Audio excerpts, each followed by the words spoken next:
Well, first, let's talk about Bolivia.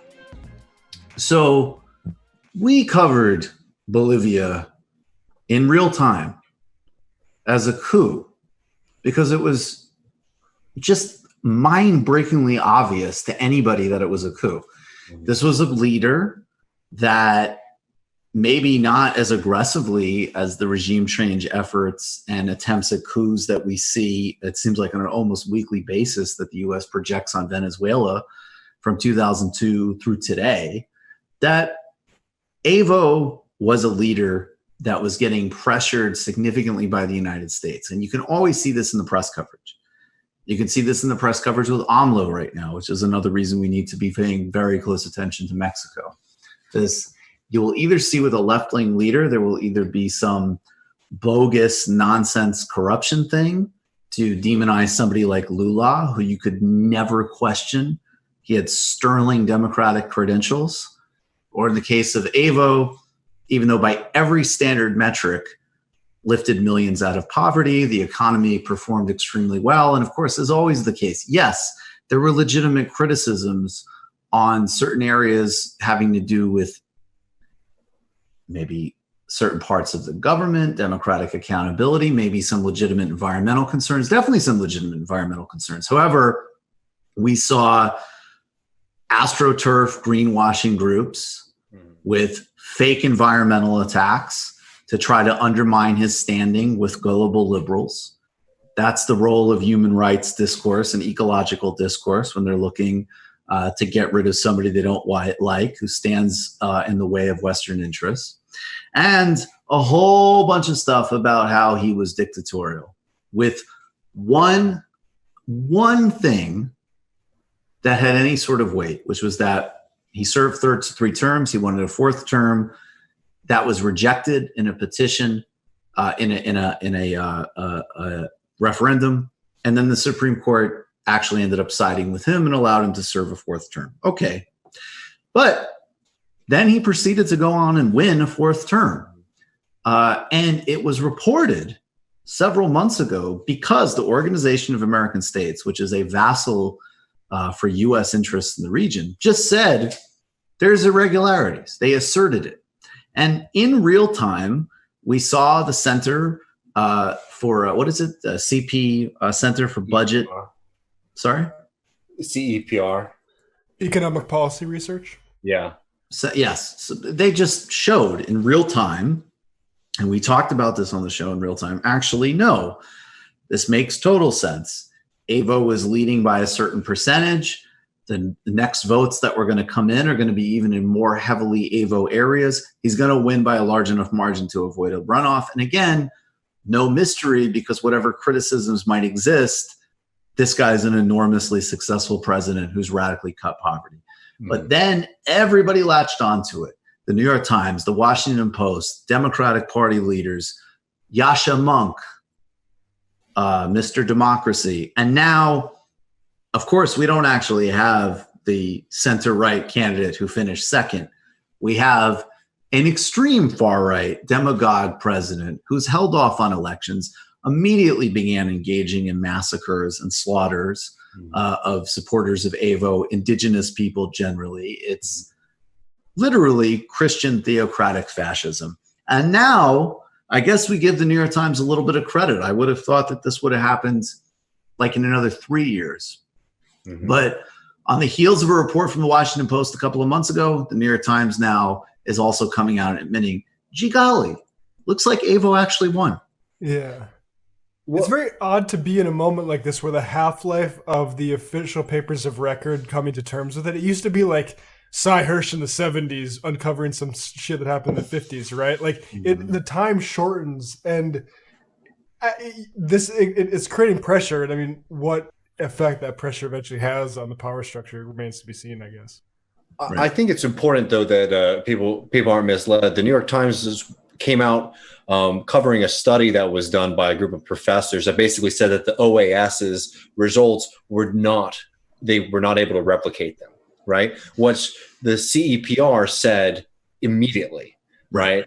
And it's important to go back to that time to remember how critical the OAS's claim was to the support for the coup government in the United States specifically. It was when the OAS said that, like, yes, there was fraud, that you had this, this basically consensus around, obviously the regime change, right-wing lunatics, but also the kind of respectable, like center-left commentators. And now that has been contradicted. But even in the New York Times' piece, they still are equivocating. They're still saying, like, well, the OAS claims that they have significant amounts of other examples of irregularities. To which we should all just remember that, like, any election ever has irregularities, especially just because of the fact that counting a lot of votes is something that's very complicated, and sometimes things aren't done properly. But the fact that the OAS relied so heavily on this statistical analysis, let's also think about that too. Like, they didn't even have kind of smoking gun proof or anything like that. They just said, we're doing statistical analysis to see if this seems valid. The fact that they relied so heavily on that shows that they did not have that kind of smoking gun, or really any business making the kind of accusations that they had in the first place. I get really hot and furious about this, because you think about the people who were massacred in El Alto, where 8 people were murdered by regime forces in Bolivia, protesting the results in the coup against the government. And you think about these people in the United States sitting off, sucking up the teat of empire, and thinking, like, well, I'm going to have a nuanced opinion on this. I don't know. On the other hand, Avo. Yeah. Disgusting. And now they won't even step back. Like, and it's so frustrating. The Washington Post and the New York Times have both come back and say, like, oh, it looks like some of the things that we published that were crucial in getting support for this right-wing fascist government weren't exactly accurate. But they don't retract and say that, the role we played was wrong, or even really, like, if you could read them and still, like, if you read that New York Times article closely, if you were just a reader who doesn't have a good understanding of what's happened in Bolivia, you could say, like, oh, well, it looks like there was some mistake in statistical analysis, but not that this was a coup that we legitimated. Good thing it pointed in the right direction, though, because this guy was a wannabe dictator. It's horrifying. But this is how. Or do we have a clip to play? We have a visual. Yeah. I mean, keep talking. Or is it a clip or is it a visual? I have a clip. I have a Glenn interviewing Evo on the OAS. Okay, yeah. All right. Sorry. Then finish your point. Actually, Matt, you want to finish your point first? Well, it's just the OAS example is it's an extreme example of how these journalistic institutions pass the buck entirely anyway.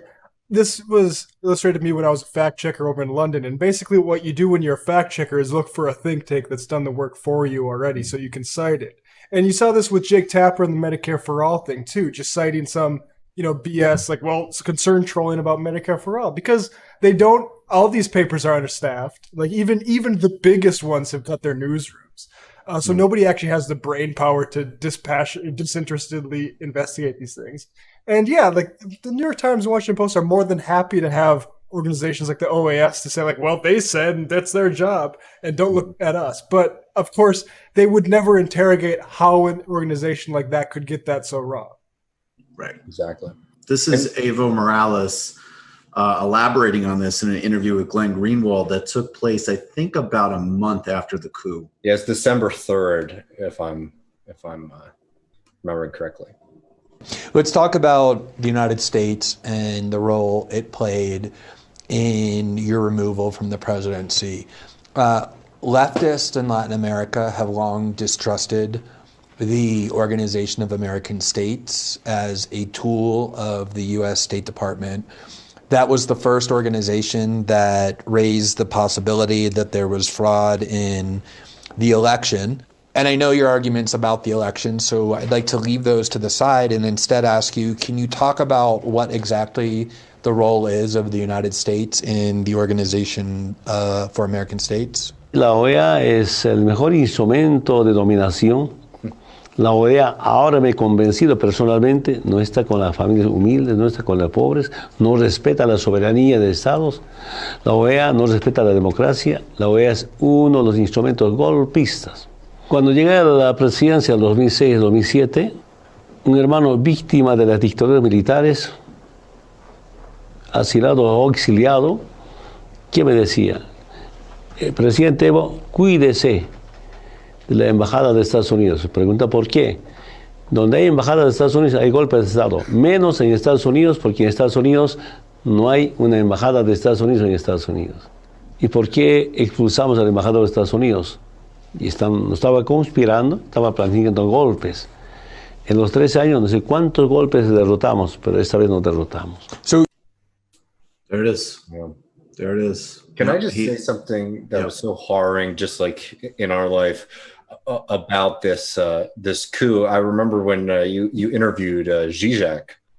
You asked him sort of like if there are any countries that like are inspiring to him, and he said specifically that Evo Morales and the movement that they had been developing there over the past few years was a very serious movement. It didn't get a lot of press because they weren't doing anything grand, but they were just building a better life and a better future, for their people. And literally, it must have been a couple of weeks afterwards that this happened, if I remember my timeline correctly. Yeah. It was Yeah. within, I mean, at the very least months. I mean, it was just like that. You just watched a Michael Brooks show video. Subscribe to get them all. Why wouldn't you? Don't be foolish.